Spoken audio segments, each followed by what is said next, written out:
Happy Thursday, everyone. Thank you so much for tuning in to Thursday Live with Coach Deborah. I am Coach Deborah, and I am happy to have you here with us because you could have been anywhere else, but you decided to join us here on Build Your Best Life. So I hope that you will love the broadcast that we have for you today. I want to thank you for all of the support that you give to Build Your Best Life. We appreciate your prayers, your financial support, your likes, your comments, and your shares. That means a whole lot to us because the more we can get the word out, the more young men and mothers can be helped. So thank you again. Well, can you believe it is May 30th, and this is the last broadcast of May. When you hear my voice again, it will be June. So I have a topic today that I hope that you will enjoy. I had fun putting it together because this is my passion, so I just love what I do. But today I am going to be talking about lifetime connection. Lifetime connection. As you know, our theme for this month has been Blueprint with Mothers and Sons. So we're continuing that. This is the last one. So today I want to talk about lifetime connection, that mother and son lifetime connection.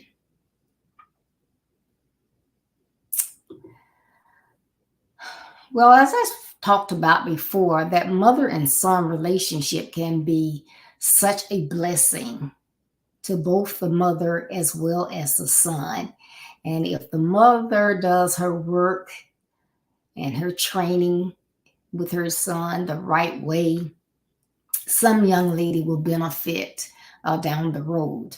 So that mother and son relationship can be a lifetime connection if handled correctly. So I want to give you a few nuggets today to think about. As we know, the relationship between a mother and son starts with dependency. It starts with dependency because that baby is dependent on you for everything. You have to hold them, change them, feed them, hug them close, let them feel your heartbeat. They have the experience of that heartbeat the months that you carried them, but now that they are out, they still need to be able to feel that heartbeat. So you need to hold them close.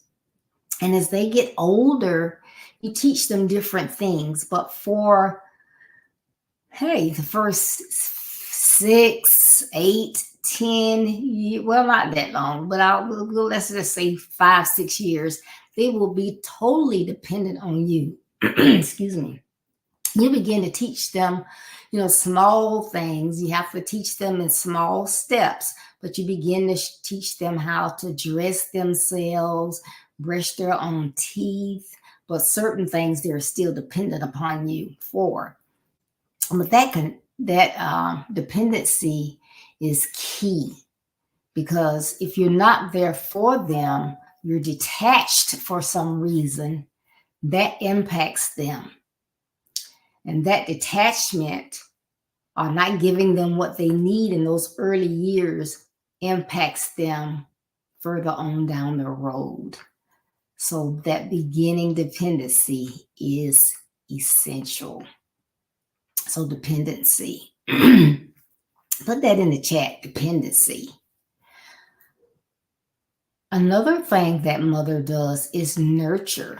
Nurturing is important, because it's just like, I guess when I first became a mother, not knowing what to do, and I used to hear people talk about, you can't hold a baby. If you hold a baby all the time, they'll be spoiled and they'll want you to hold them, and you can't hold them all the time because you're not the one that's going to keep them. You may have to put them in daycare.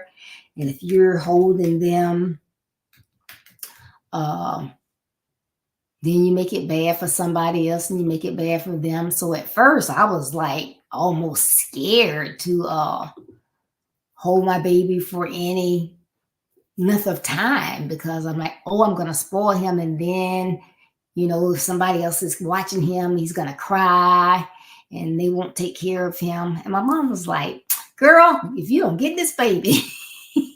So I learned it was okay for me to nurture my baby. He needed that. He needed to know that I was there for him. And if he cried, those different cries, a cry for when he's hungry, a cry for when he was wet, a cry for when he just wanted attention. Hey, it's too quiet. Where's everybody? I don't smell my mom. I don't feel my mom. I don't. So I had to be there and nurture him. And that was key. That was a key, essential part of his early development. So if you're not there in those early years, you're not nurturing. Let's just say you have a mother that is going through something. They may be going through a mental health crisis. They may be going through an alcohol or drug dependency crisis. They may be having struggles with a relationship that's pulling them away, making them act a certain type of way with that infant. That is going to impact that child. That child, as they grow, they can be an infant, they can be 2, 4, 6, older. That not giving them the nurturing that they need is really going to impact them. It's something you need to think about. If you just joined us, we're talking about lifetime connection. So that starting early, they train up a child early in the way that they should go. And when they're older, they won't depart from it. That's not just on a biblical basis. That's as a mother, as that caregiver. You got to start early and showing that child that you're there for them. They can depend on you. You're going to nurture them, support them. It goes with them on down the road. So that dependency first, and then nurture. Okay, the third one, you also have to be a support system. And believe it or not, it's something that starts early. However, as they get older, they need that support just as much, or if not more. It may not be the same type support that they were getting when they were infants and toddlers and preschoolers, but they still need support. I'm there for you. I have your back. If your friends turn their backs on you, if the teacher gives you a hard time for some reason, if a coach gives you a hard time, another adult, I'm there for you. I'm going to support you. I'm going to find out if there's an adult. I'm going to find out what the issue is. Children, not so much. But if it's an adult, I'm going to find out if there's an issue. If you are the problem, or you're being taken advantage of, or you're being mistreated, I'm going to be there as your support. I'm going to be there as your sounding board. When my kids were coming up, I would tell them, if something happens, you don't talk back, you don't go tit for tat, you don't have a tantrum, you don't do any of that stuff. You just say, yes, ma'am, no, sir, whatever. Come tell mama, let mama handle it. I got it. I got your back. Now tell me what happened. Tell me the truth. Don't make me go and find out that what you're telling me is not what happened. Because I got you. But you have to give them that support. And when I say lifetime connection, because if they grow up with you giving them that support, being there for them, being their sounding board when you need to be, when they need to be in that child spot and be quiet, when they get older, they know, hey, my mom's got my back. If nobody else supports me, I know my mom has me. She's going to be there for me. She's going to tell me when I'm wrong, but she's going to do what she needs to do to make sure that I'm successful. I know that. I can feel that. And again, it comes full circle, lifetime connection. You're not just going to raise them a little bit and just let them go. You send them out of the nest, but if something goes awry, you're there for them. They go through a crisis, you're there for them. You're not going to let them frail around and fail. You're not going to do that. You're still going to give them that support. What is it that you need from me?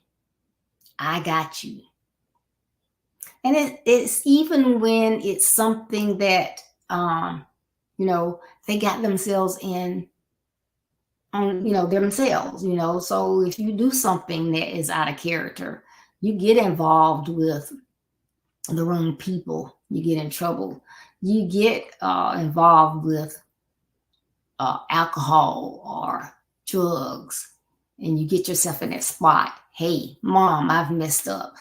I know you taught me better, but I was hanging with my friends and I started drinking a little bit, and now I can't control it. Okay, I got you, but you have admitted that you have a problem. That's the first step. We can beat this. We can get you over this. You can overcome this and build your best life. Come on, let's talk. We're gonna pray first. Let's pray, and then let's talk about it and come up with a game plan. That means the world to your child. Always your child. God loaned them to you to raise them, to care for them, to be with them, to be for their dependency, to nurture them, support them. So it's for a lifetime. Awesome, awesome, awesome. And then when I said earlier, when mothers do things the right way, it is so beneficial. So having that mother teach her son independence, teach independence. That is another great value that you can teach your son is independence, because yes, they were dependent on you earlier in life, but just like you have the baby birds in the nest, and the moms go out and get the worms and bring them back to the babies, and they help them as they flail around in the nest until they get that strength and those wings get working and they can fly out of that nest. Then they're on their own, but they were there. They gave them that dependence. But then they wanted to be independent, to be able to fly and build their own nest and find their own worms and food, right? So we want to teach our sons the same thing. We need to teach them independence, because they have to come out of our nest. They have to go and find jobs. They have to go and talk to the professor. They have to talk to their boss. They get into a situation in college. We don't go and sit there and talk to the professor. They have to learn how to do that. They have to be independent when they get a job.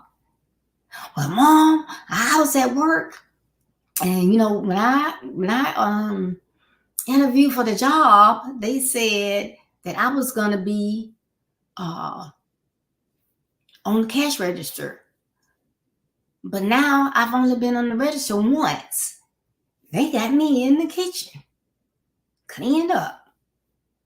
You're not going to go on the job and say, hey, you told him he was on the cash register. Why you got him busting suds, as we used to call it? Why you got him cleaning up the kitchen? No, you're going to teach him to be independent early on, to learn how to communicate with others, how to speak up for themselves. Well, let's talk about it. When you were on the register, did you get training before you got on the register? Yes, ma'am. Did you make any bit? It's something that people probably look for you to make mistakes when you first get out on the register. But did you make some huge mistakes or something? No, my boss said I did really, really well. So that's why I was confused why I haven't been back on the register anymore, but I've been in the kitchen. Okay, so they didn't say anything to you? They just put you in the kitchen? Yes, ma'am. Well, what you're going to have to do, you don't go and just start. You go to your manager, supervisor, and you say, I need to speak with you. Can we talk before my shift starts? Or you go a little early? Can I start before my shift? Or, can I take a break later and we get together? But I need to speak with you. And you might give them a few hints, but you let them handle that.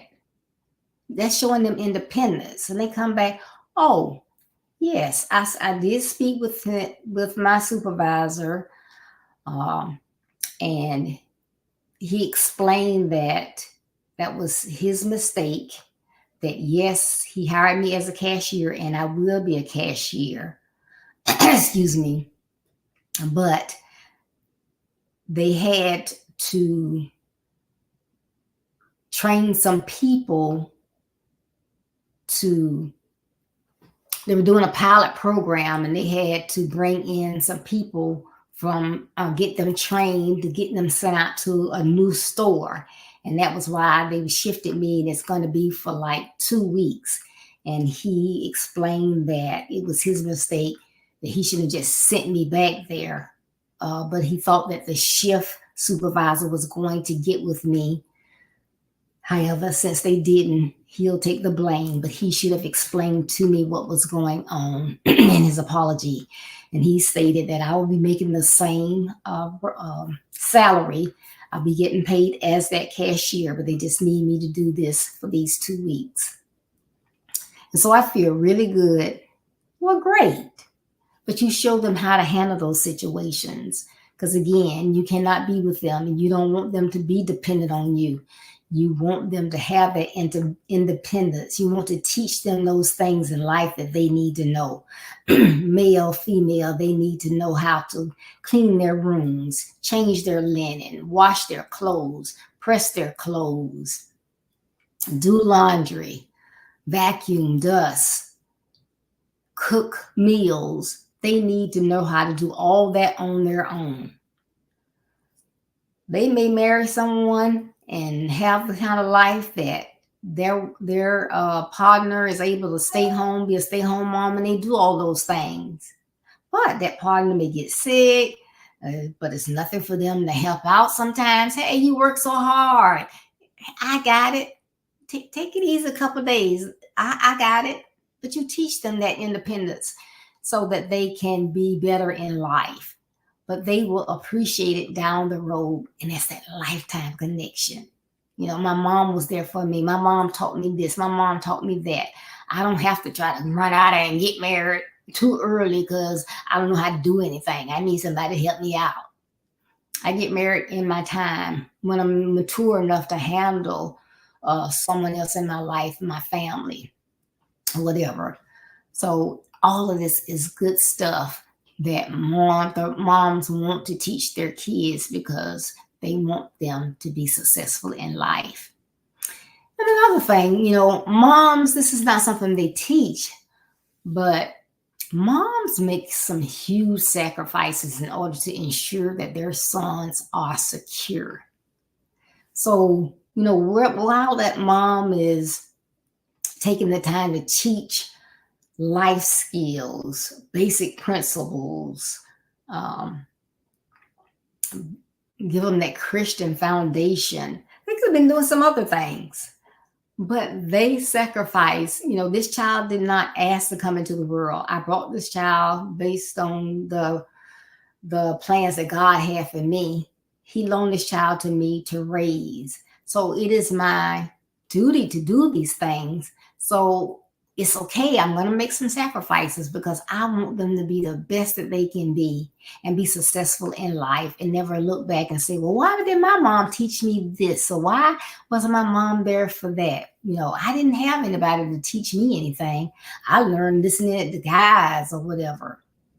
But moms do make sacrifices. And sometimes they'll sit you down and give you those hard lessons and tell you some things to let you know what's going on in the household. And then sometimes they don't. You know, I remember one time my lights got cut off. I sat my son down and said, look, son, hey, I call myself making things work and lights just got cut off. They'll be back on tomorrow. But, you know, I'm doing the best I can. And, you know, just don't think, well, you know, what's going to happen to us? Or are we going to fail? My mom can't take care of me. I can. I will. I'm going to try to do better, even if I have to get a second job. But it's nothing for you to worry about. You worry about, you do school. I'm going to do this. But let them know what's going on. Sometimes, you know, you may sit down for a meal and you look and your mom's sitting there. She's drinking some tea or something. Mom, you're not eating? Nah, I'm good. I ate too much earlier. I need to cut back. They may not have had enough for the entire family. She may have just had enough for the kids to eat. Mom's going to make that sacrifice. So remember that. But it's a lifetime connection. It helps you to have that connection that you will take with you and have with you until mom is gone. Y'all had that connection. And let's think about this. You know, we always talk about the teachers and the educators are so essential, and they are. I love educators. And they teach our kids so much. They're there for them. Sometimes they see our kids more hours than we see our kids, because you may have a part-time job. You may be in school trying to do better for yourself. You may be trying to work overtime so you can provide for them. But moms, most times you are one of your son's first and most inspirational teachers. One of the first and one of the most inspirational teachers, because you're never going to be biased against your child. If anything, you're going to favor them, but you're going to teach them, and you're going to try to teach them the right things, the right way to do things, the right way to treat others, how to have values, how to have a moral compass, and to live by that moral compass, and to always, no matter what someone else says or does or want you to do, your moral compass is non-negotiable, because that's what your mom taught you. This is what I'm teaching you. This is how you treat people. This is how you treat young ladies. This is how you treat yourself. You don't disrespect yourself. You don't dummy down for other people. You always give the best you that you can give, no matter what you're doing. If you are washing a car, you wash that car the best that you can. If I tell you to go and rake the yard, you rake that yard the best that you can, even though you hate it. When I go outside, I say, job well done. When you get on somebody's job, whether you hate that position, so you can get another position, you do that job to the best of your ability. You show them what you got in you. You don't lie. You don't steal. You don't cheat. That's your moral compass. And when somebody else tries to get you to do something different, you don't waver. I'm sorry, but I can't do that. And I'm reading a book, and it was about the Nazis, and when they had the concentration camps and all of this. Well, this man, he was not caught up in that. And he was very prestigious. He was a great surgeon. And, you know, people came from everywhere. So when the Nazis first came to town, they found him, and he would have to be the doctors for them, because he was so great. He had his own hospital and everything. And then when they started, euthanizing people, that was one way that they would get rid of people. They would euthanize them. They wanted this doctor to do it. And, you know, he told them, you know, I can't do that. And like, are you going against, the head guy? I forget what they call him. But, you know, are you going to go against him? He wants you to do this. It's a privilege for him to ask you to even do this. And he said, well, I'm a doctor, and I took an oath to make people better. So I can't take someone's life on purpose. And so he got away with it for a while. He told him, you know, he couldn't do that. So, you know, they came to him a second time, and he refused. And they said, even though he wasn't, you know, a Jew, and that's not why they were getting rid of him, but because he would not kill people for them. They said, you're not going to do it. He says, no, that goes against my moral compass, what I believe in, my values, and the oath that I took. I am not going to kill somebody. So they treated him just like they did the others. But regardless of what was going to happen to him, he stuck to his moral compass. And that's what we have to do. And that's what moms should be teaching their sons. Stick to your moral compass, your values, your character. Don't let anyone shake you. And that's good. That's something that you can take with you for the rest of your lives, and people will know you. You'll build a great reputation and credibility, and you don't let anybody shake that. So mothers, they teach these values over the years, those quality skills, and that valuable toolbox that you have. They're giving you a success toolbox to keep with you for your lifetime. Remember, when they teach you all these skills that they teach you, the values, how to treat others, what to do, what not to do in life, they are giving you a success toolbox to take with you. The relationship that you have with your mom, based on everything that I've talked about this month and today, that relationship is built on trust, dependability, love, and reliability. Again, let's see if I can say it a little better. That relationship that you have built, mothers with your sons over their lifetime, that relationship should be built on trust, dependability, love, and reliability. It is a lifetime connection. If you haven't started building it, start building that lifetime connection today. I simply have loved this topic, lifetime connection, and I hope that you got something out of it too. Please, please, please like, share. And if you have not liked my Build Your Best Life Facebook page, please do so that I will know when you're watching, because if you haven't liked this page, then I won't see your name come up and I won't know that you're here. So please do that, and as well subscribe to my YouTube page. But thank you for showing up and being my support during the month of May. I greatly, greatly, greatly appreciate it. Please join me Saturday for Saturday Morning Reel, and my topic is going to be involved. Involved. And when you see it, all caps, INVOLVED, involved. I hope you join me 9:30 a.m. Eastern Standard Time. I think you'll like it. So again, thank you so much for taking the time out to join us today. Remember, in 2 weeks, we're having our Men and Boys Conference. I cannot wait. So I know you'll be joining me for that. But remember, one of the things that Build Your Best Life is talking about this year is Jeremiah 29:11. And that's, we want to remind you that God has a plan for your life. He has a plan for you to do what? To have what? Put it in the chat. Put it in the chat. He wants you to have prosperity.